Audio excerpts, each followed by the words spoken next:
Salut, bonjour à tous. Donc voilà, petit débrief du combat de mon élève hier soir.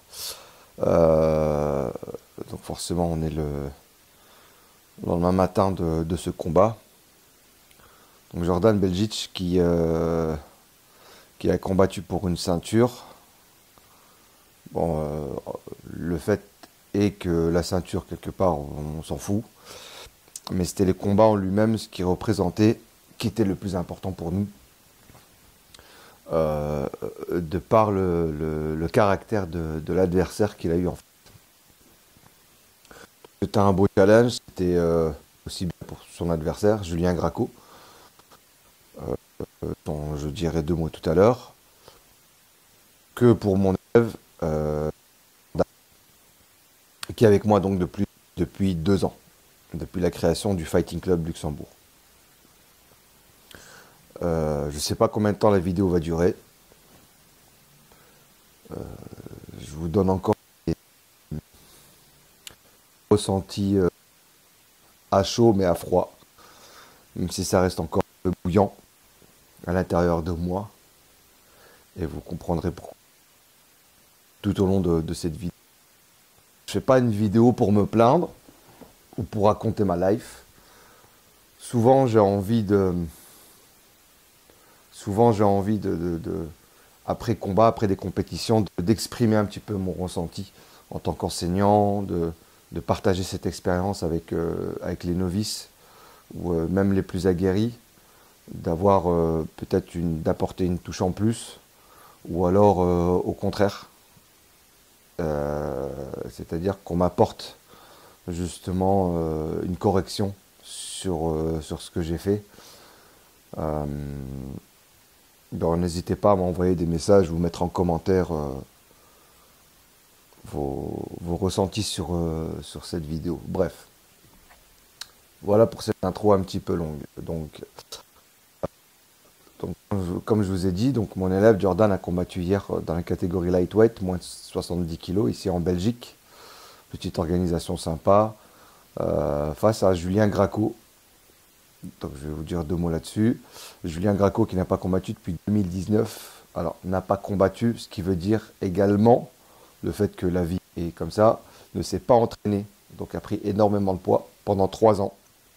Et donc a essayé de faire un retour à la compétition. Et donc pour lui, c'était pas, j'ai pas envie de dire que c'était un challenge pour lui ou pour son coach, Carlo du Chox, que je salue d'ailleurs. Ce sont des amis, hein, tous les deux, ce sont des amis. Hein. Donc il n'y avait aucune animosité envers le camp adverse. Au contraire, j'apprécie énormément et on s'apprécie énormément. Mais voilà, ça reste du sport. Donc pour Julien, c'était vraiment un réel plaisir. C'était un challenge pour lui de revenir et c'était un réel plaisir de revenir à la compétition.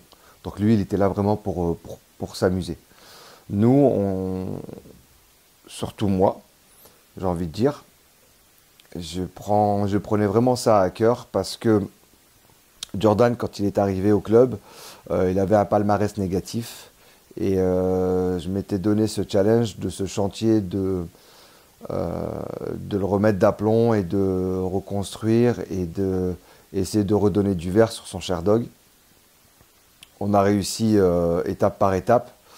Et puis là, on a échoué sur les 2 derniers combats. Euh, j'ai vu des choses. J'ai vu des choses pendant le combat qui m'ont déplu sur celui-ci parce que, parce que ce sont des choses qui se sont reproduites. Des choses qui se sont reproduites sur le combat précédent. C'était en Allemagne, c'était un adversaire très dur, c'était un gros challenge. Il s'est fait avoir au sol parce que l'adversaire était beaucoup plus puissant. Cette fois-ci, on s'est retrouvé dans le même cas de figure, c'est-à-dire qu'il a fait les mêmes erreurs, sans rentrer dans les détails, mais il a fait les mêmes erreurs au sol avec un adversaire, j'ai envie de dire 2 à 3 fois moins puissant que le précédent, sans manquer de respect à Julien. Mais l'adversaire précédent était beaucoup plus puissant avec un rebond de surpoids de 8 kilos. Donc voilà, on ne cherche pas d'excuses, mais Mais on savait où est-ce qu'il fallait travailler, où est-ce que ce qu'il fallait faire. Donc là, pour ce combat-là, on avait, entre guillemets, juste à affûter ses armes et travailler une bonne prépa physique parce que c'était en 5x5. Donc le cardio était là, le mental était là, la lucidité. Alors là, je ne sais pas ce qui s'est passé. C'est-à-dire que jusqu'à, pour vous expliquer un petit peu la stratégie du combat, mais jusqu'à encore, allez, peut-être 20 minutes, 30 minutes avant le combat, on n'avait pas encore de game plan. Parce que faire un game plan sur quelqu'un qui était en surpoids, qui ne s'est pas entraîné, qui avait comment dire, un striking qui était largement prenable, et je vous expliquerai l'issue du combat, les tenants et les aboutissants, mais qui avait beaucoup plus d'aptitude au sol. Alors que nous, on avait aussi bien le striking, je n'ai pas envie de dire exceptionnel pour pas dire pour pas avoir les chevilles qui gonflent, mais un excellent striking et un très bon sol, une bonne lutte, une bonne défense de lutte. Et c'est-à-dire qu'on allait avec toutes les armes, c'est-à-dire que 20-30 minutes avant le combat, on ne savait pas encore à quoi s'en tenir. J'ai eu une petite fulgurance et je me suis dit, écoute, je pense qu'il va refuser le combat, il va refuser le striking, il va vouloir tout de suite t'amener au sol, il va vouloir te lutter comme un cochon, il va vouloir te bloquer au sol. La preuve sera en image parce qu'on a été suivi par la chaîne Canal Atlas qui a fait un petit reportage sur Jordan et vous verrez que je dis exactement ça juste avant d'entrer, c'est-à-dire les 5 minutes avant d'entrer. Je me dis dans ma tête, j'espère juste qu'il ne fera pas d'erreur. Il n'est pas venu pour gagner, l'adversaire n'est pas venu pour gagner, il n'est pas venu pour un challenge, pour, je sais pas moi, perspective d'évolution, de carrière ou de quoi que ce soit. Il était là pour se faire plaisir. Mais par contre, j'ai senti, je me suis dit, sa stratégie, ça va être ça. Et je me suis dit, j'espère que le mien, que Jordan, ne va pas faire l'erreur. Ne va pas faire l'erreur. Et c'est exactement ce qui est arrivé. C'est-à-dire, je savais que Jordan pouvait gagner, je savais qu'il pouvait le contrer, je savais plein de choses, mais je savais surtout qu'il pouvait faire une erreur, et je savais que c'était celle-là. J'ai pas envie de dire que je suis devin, mais pour l'instant, j'ai eu 100 sur 100 en termes d'analyse sur tous les combats et les adversaires de mes élèves. Bref.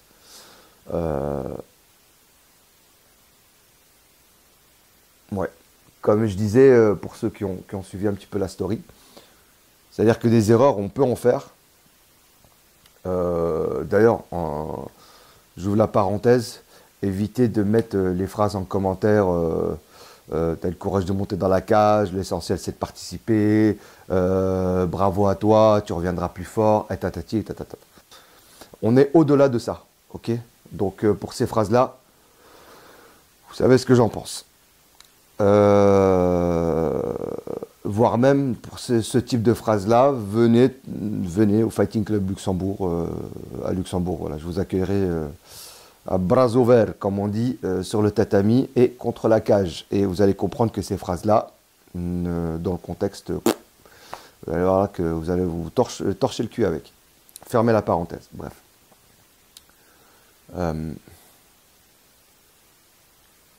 Ouais, des erreurs, effectivement, on peut en faire. On peut en faire. Mais pour revenir, c'est comme je disais dans mes stories, c'est que une erreur, ok, c'est humain, mais quand l'erreur, on la répète à chaque fois, c'est que ça devient un défaut. Pourtant, on avait travaillé dessus, physiquement, techniquement, tactiquement, et le plus important, c'est mentalement, parce que quand on a un défaut, quand on est fatigué, c'est un peu ces vieux démons. Ça veut dire que si on a une bonne garde au début, et puis au fur et à mesure que soit la fatigue, soit que je me fais toucher, au bout d'un moment, ben, mentalement et au niveau de la psychomotricité, eh bien, on va revenir à ces vieux défauts. C'est-à-dire que si mon jab, je l'envoie et je le descends, au bout d'un moment, ça va se voir. Ça veut dire que je n'ai plus ce réflexe et de lucidité de réfléchir à ce que je fais, un automatisme. Et donc, c'est les vieux démons, c'est vos vieux démons qui reviennent, c'est vos vieux défauts. Et c'est là où vous faites, quand l'adversaire, quand le camp adverse voit le défaut, c'est là où ils peuvent jouer là-dessus. Et donc, lui, en fait, ce qui s'est passé, c'est que bah, c'était simple, hein, c'était le game plan, c'était d'éviter la lutte, de lui pourrir son combat à l'autre, de le toucher, et sans prétention aucune, on ne voulait pas se précipiter sur le premier round, on s'est dit deuxième, maximum, on termine. On termine KO, t'es KO, peu importe, mais ça aurait pu finir sur un KO. Moi, dans ma tête, c'était ça. Je voulais pas mettre la pression à mon élève justement en disant il faut que tu mettes un KO pour pas qu'il se jette, pour pas qu'il reste focus dessus, il fallait qu'il reste focus sur le combat, sur le déroulé du combat. Parce qu'un combat ça se fait à deux, si tu penses faire le combat que dans un sens, n'oublie pas que l'autre a dû répondre. Donc question-réponse, même si tu domines, tu peux te faire pêcher sur un coup ou sur une soumission, on va le voir tout à l'heure. Donc le game plan c'était ça, c'était de sortir de sa lutte, de ne pas se faire prendre. On a retravaillé ça, on a retravaillé les derniers, on a répété les derniers enchaînements en salle d'échauffement. Et tous les coachs vous le diront, c'est-à-dire que les dernières choses que tu travailles en salle d'échauffement, ce sont ces choses-là que tu vas répéter dans la cage ou sur le ring. Les dernières choses, je répète, les dernières choses que tu travailles en salle d'échauffement, ce sont les choses que tu vas reproduire dans la cage ou sur le ring. Donc on a travaillé ça, cette défense de lutte, qui sait très bien faire, défense de lutte cage, défense de lutte debout, sortir de position montée, sortir de... etc. etc. Donc il y avait vraiment pas d'excuses. Il n'y avait vraiment pas d'excuses de ce côté-là. Désolé, je reçois les messages en même temps. Il n'y avait vraiment pas d'excuses de ce côté-là. Parce qu'il a boxé. Et au troisième round, au troisième ou au deuxième, je ne sais plus. Peut-être au troisième. Parce qu'il a passé 3 rounds sur le dos, hein, striké. Puis Julien est descendu dans les jambes et il l'a emmené au sol comme une merde. Voilà, j'ai pas d'autres mots, faut appeler un chat un chat. Désolé, hein, c'est un petit peu long, mais il y a tellement de choses que émotionnellement, j'essaie aussi de me contenir. Mais pour vraiment que vous compreniez un petit peu mon état d'esprit et ce qui s'est déroulé ce week-end, et notamment les mois précédents. Rassurez-vous, je ne vais pas vous raconter les 2 mois de prépa. Donc il l'a emmené au sol comme une merde. Et il a passé 3 rounds sur le dos, même s'il a réussi à placer quelques frappes. Mais il est resté quasiment inerte au sol. C'était une très mauvaise expérience qui lui est arrivée sur le combat précédent parce que l'adversaire était puissant à le garder au sol. Et là, comme je vous ai dit, l'adversaire, là, Julien, était 5 fois moins puissant que le précédent. Et il n'a pas bougé, il m'a refait la même chose. Donc déjà, première des choses, pas de crevettes de langouste, pas d'agressivité au sol, pas d'explosivité. Trop de réflexion sur certaines choses, alors que le sol de son adversaire, c'était un sol MMA. C'était un très bon grappleur, ou c'était un très bon grappleur, parce que tu ne peux pas revenir en 2 mois, tu ne peux pas revenir au niveau que tu avais il y a 3-4 ans. Encore une fois, sans manquer de respect. Mais voilà, il a bloqué au sol. Travaille dans la garde, dans la demi-garde, et puis travaille sur un ground and pound, qui n'était pas si puissant que ça, vu que quand tu passes 3 rounds sur le dos, que tu te relèves et que tu arrives à enchaîner derrière, et puis tu arrives à m'écouter, je te vois, parce qu'à la minute de repos, je vois, il n'est pas essoufflé. Il n'est pas essoufflé, il n'est pas épuisé, parce que les frappes qu'il a pris, en fait, il était vraiment conscient, et ils ne l'ont pas atteint ni psychologiquement, ni physiquement, ni au niveau du cardio. Et donc, à un moment donné, il le touche. Et vous verrez en déclaration, donc dans le reportage, quand ça sortira, c'est que Julien déclare vraiment que s'il le touchait une fois de plus, il ne se relevait pas. Vous imaginez quand vous prenez cette information, c'est-à-dire qu'il l'a touché debout, touché Mike Guéry, derrière il l'a enchaîné. S'il lui remettait encore une frappe, il lui fallait qu'une seule, de manière intelligente, c'est-à-dire juste ne pas se jeter, ce qui s'est passé d'ailleurs. Il a rentré en striking, il l'a touché, et il l'a clinché, et il retombe au sol. La grosse erreur. Alors que c'est une spécialité maison, le travail de cadrage, le cadrage contre la cage, striker, garder la distance et ne pas se faire embrouiller, ne pas se faire clincher. Il rentre, il le touche, il lui manquait une frappe. C'est-à-dire on était à une fraction de seconde pour que le combat se termine. À une frappe sur son enchaînement. Et le combat s'arrêtait là.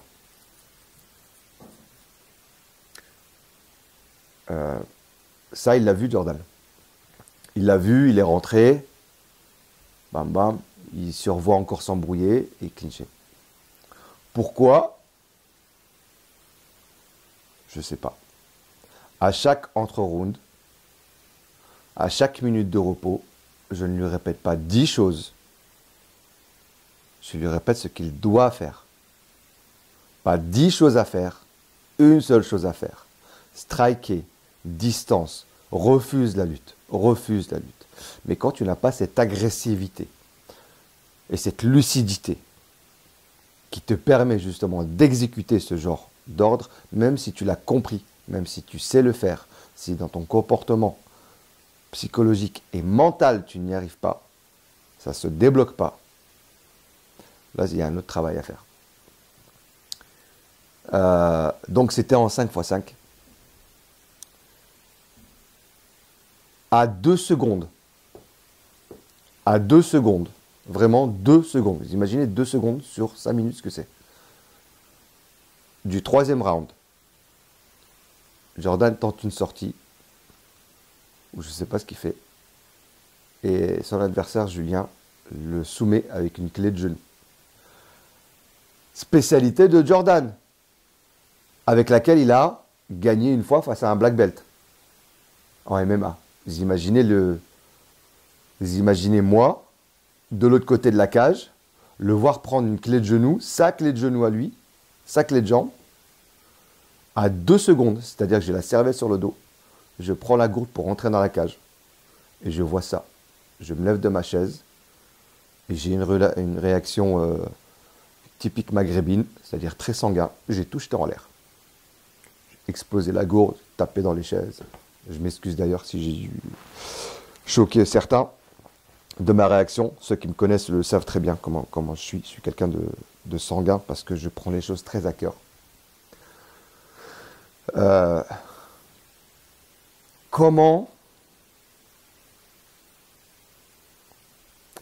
on peut faire ce genre d'erreur? Ça peut arriver. Ça peut arriver, je suis d'accord. Oui, ça arrive. On l'a déjà vu des centaines de fois. Mais dans ce contexte-là, ça m'a pris, et ça me prend encore au cœur et aux tripes,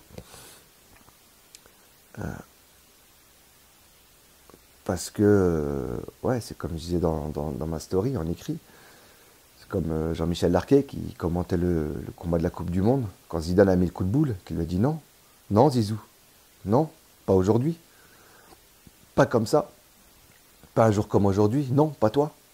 Bah là, j'ai eu la même réaction. Non, pas toi, pas maintenant, pas dans ce combat-là, pas face à lui, sans manquer de respect, pas comme ça, pas avec cette technique-là, non, pas ce timing-là, non, non, tout, mais vraiment, quand je vous dis tout, s'est écroulé. Et mon sentiment à ce moment-là, il y avait tout en même temps. Ça veut dire que j'avais un sentiment de, j'essaie de vous mettre les choses dans l'ordre, mais de frustration. J'étais vexé, j'ai été déçu, j'ai été énervé, j'étais en colère, j'avais de la haine, j'étais triste, j'avais le cœur brisé. Je parle de moi, parce qu'à ce moment-là, lui, Jordan, il avait la moitié de ces émotions-là. Il n'avait pas encore l'analyse. Moi, je l'ai, j'ai un regard extérieur. Je suis de l'autre côté de la barrière. Mais j'avais l'impression que c'était moi qui me l'ai pris, cette clé de jambe. Parce qu'on m'appelle pour proposer des combats à Jordan, parce qu'il est bon au sol, parce que c'est un très bon challenge, parce qu'il soumet des gars, il arrive à sortir des jujis, des clés de jambes, etc. en MMA, face à de très bons adversaires. Et très rapidement. Et là, c'est lui qui se fait dominer au sol, alors que la stratégie, on l'avait sortie. Refuse la lutte. Refuse, etc., etc. On a déjà vu des gars se faire emmener au sol par de très bons grappleurs, de très bons lutteurs. Et vraiment, là où, quand la pression est trop forte. Mais là, ce n'est pas le cas. Encore une fois, je ne manque pas de respect à Julien. Parce que Jordan, pendant 3 ans, pendant que l'autre construisait, pendant que Julien construisait sa vie de famille et construisait sa vie sociale, son travail, etc., ne s'entraînait plus. Moi, de l'autre côté, même pendant le confinement, on s'entraînait. On était tout le temps prêt. On n'attend pas un combat pour dire je fais 2 mois de prépa, 3 mois de prépa et ensuite on va au combat. On est tout le temps prêt. On accélère, on peaufine les armes les 2 derniers mois et c'est tout. Donc quand tu es tout le temps prêt, que tu es tout le temps actif, tu es encore dans le circuit, tu fais de la compète et que tu arrives à te manger ça face à ça, comme ça, waouh.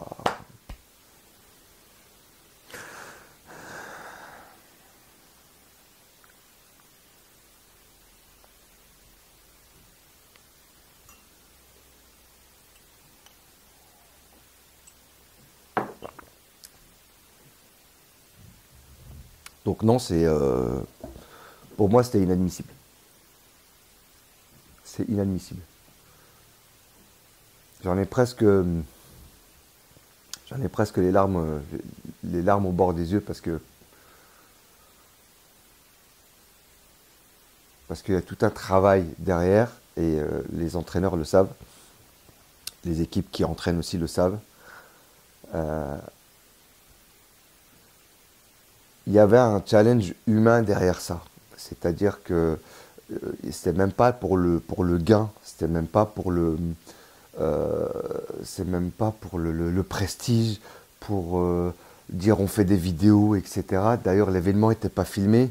On s'est dit il faut qu'on filme ce genre de choses parce qu'on en a besoin.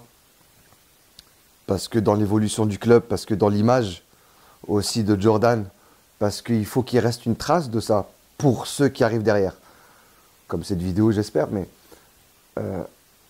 voilà, c'est pas pour montrer ce qu'on sait faire, ce qu'on sait pas faire, c'est montrer aussi comment ce sport se comporte, comment les différentes composantes de ce sport, comment dire, les tenants, les aboutissants. On n'a pas de prétention de dire on se montre, ouais, on est filmé par une caméra. Oui, parce qu'il faut se donner les moyens, il faut avoir les moyens de se faire suivre. Et pas uniquement dire faire du trash talking sur Internet. Non, nous, on n'a rien à vendre. On n'a rien à vendre. Ne serait-ce que de bonnes prestations sportives. Donc d'un point de vue humain, on le fait d'un point de vue humain, d'un point de vue sportif. Le reste, j'ai envie de dire, on s'en fout. Mais vraiment, on s'en fout.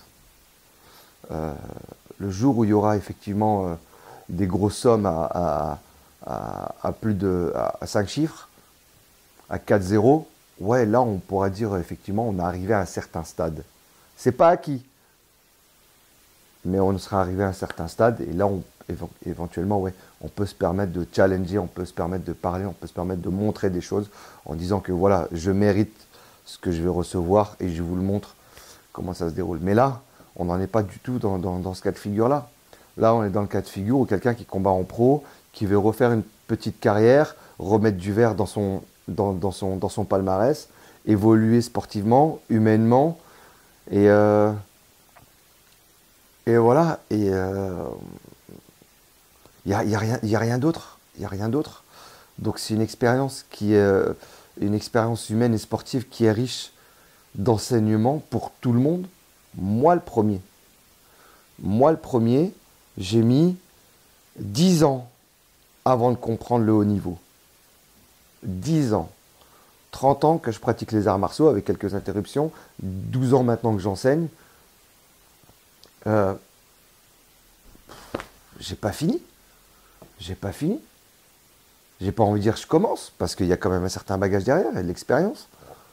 Mais je suis pas là à me dire ouais, je suis coach. D'ailleurs, cette étiquette de coach, pour moi, elle est dégueulasse. Mais je suis pas là en train de me dire ouais, c'est bon, je suis au top. Et c'est moi, parce que je suis l'enseignant, parce que je suis le coach, que ça y est, je suis au-dessus de tout. Non. Non, non, non, non, non. J'ai besoin de ces choses-là pour apprendre. Là, je risque de changer mon discours d'ici quelques temps.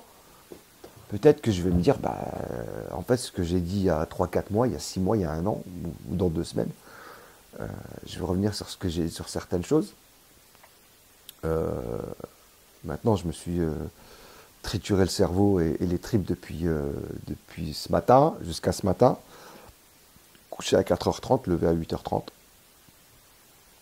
J'ai pris mon petit déj et j'ai encore la route pour rentrer chez moi. Ouais, parce qu'il y a de l'investissement. Il y a de l'investissement, les entraîneurs le savent. Ça fait partie de leur vie, ça fait partie de notre vie. Moi, c'est mon métier à temps plein de m'investir pour les autres. De m'investir, et comme dirait Rimka dans une chanson, pour une poignée de dinars connard. Dédicace. On gagne quoi, nous? On gagne quoi? Il n'y a plus rien à gagner. Je ne vais pas remonter dans la cage, je ne vais pas refaire de la compète, moi. Je suis blessé de partout. Moi, je tourne avec mes gars, ils me blessent. Je me blesse. On se détruit la santé pour eux.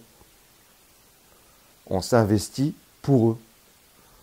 On est là pour eux. On décroche notre téléphone, on passe du temps avec eux et pas avec notre famille pour eux. Oui, c'est un choix. C'est un choix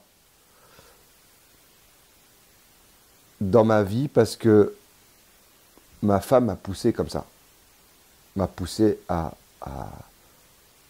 faire ces choses-là. Et elle m'accompagne et aujourd'hui on est à fond là-dedans. Jusqu'à quand? Allahu a'lam, seul Dieu le sait. Mais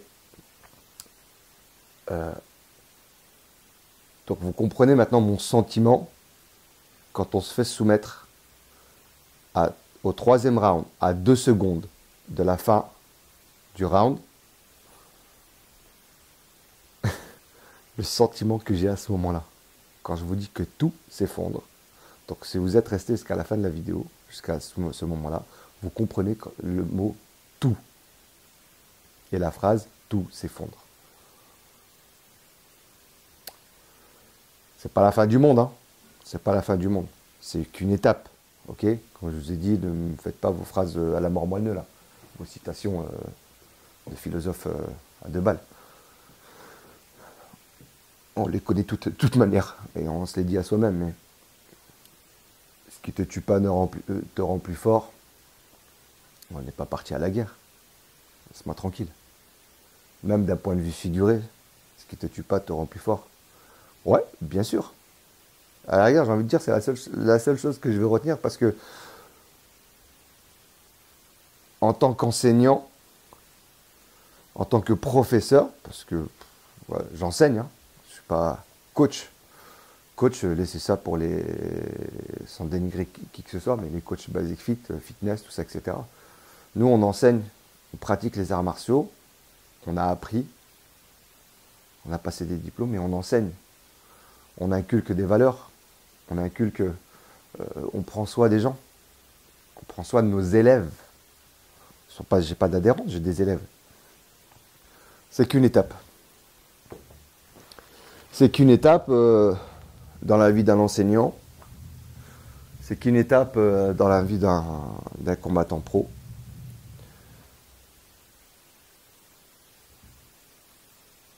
Et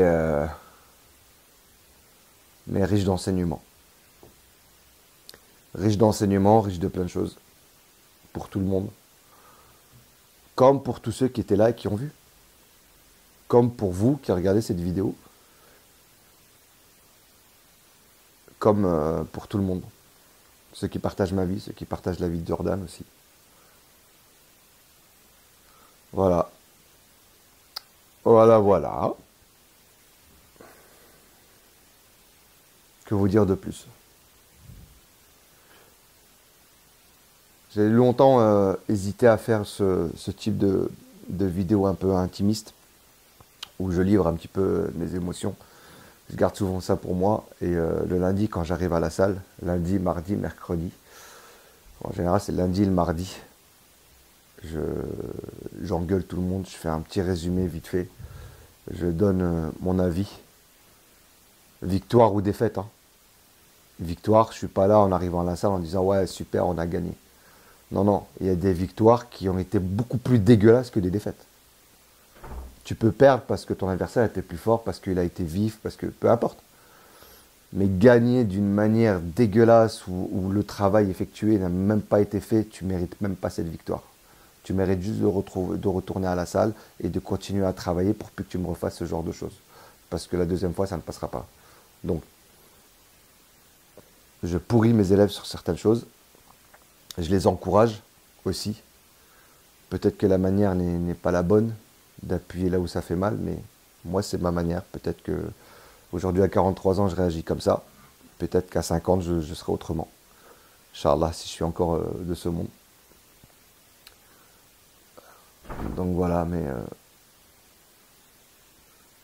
quand on est passé par la compétition pendant longtemps, quand on connaît les sacrifices, quand on connaît l'investissement qu'on donne, moi c'est un double investissement parce que je suis comme le combattant, je suis avec lui, je m'entraîne avec lui parce qu'on n'a pas de grosse écurie où on peut tourner avec certains pros, certains vont s'expatrier, certains ont beaucoup de partenaires, beaucoup ont des clubs voisins avec qui ils vont tourner.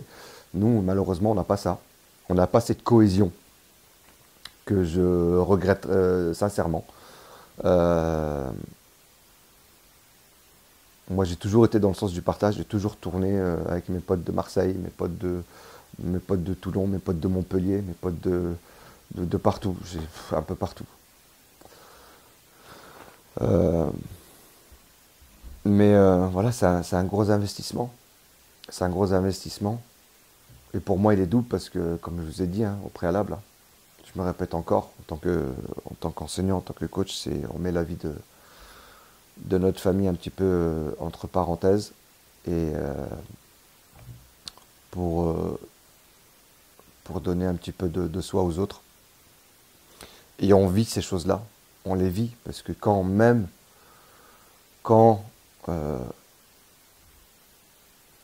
ton élève a fini son entraînement ou sa prépa, quand il est assis dans le vestiaire, j'essaie encore de lire dans ses yeux dans quel état il est.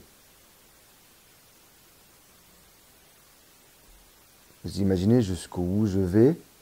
Je ne sais pas si certains sont dans cet état-là, mais au-delà de poser la question comment ça va, est-ce que tu as des blessures ou quoi qu'est-ce,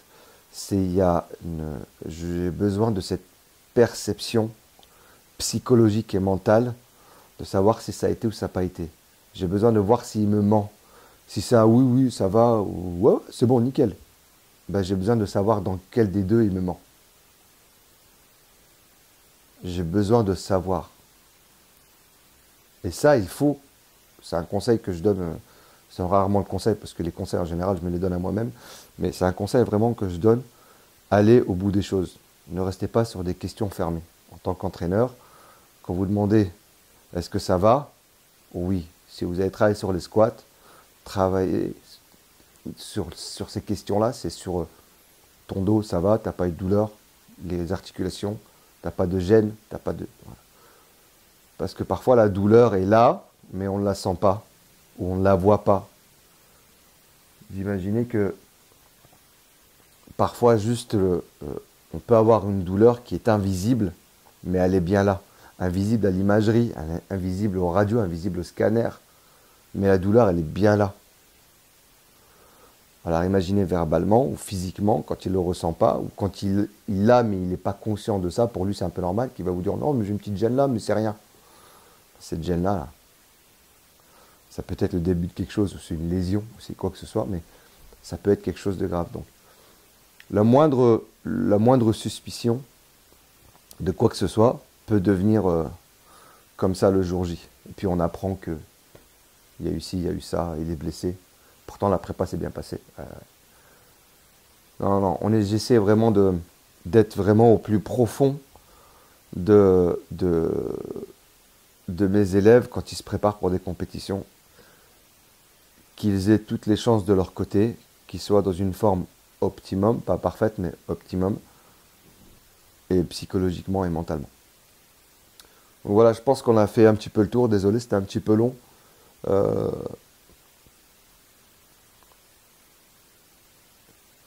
Voilà, s'il y a des choses en commentaire, envoyez-les moi. Si vous voulez rebondir sur des choses, n'hésitez pas, voilà, c'est toujours constructif de lire des bonnes, des vraies choses, ou de mauvaises choses. Ceux qui pensent qu'on a la grosse tête, absolument pas. C'est juste un ressenti humain, d'expérience. Dites-moi en commentaire, mis à part la longueur de la vidéo, je sais que c'est relou, mais dites-moi en commentaire comment vous avez trouvé ce type de vidéo. Et voilà. La déception. J'ai 3 heures de route pour rentrer chez moi. Allez, à très bientôt sur les rings et sur les tatamis et autour de la cage ou dans la cage. Oh,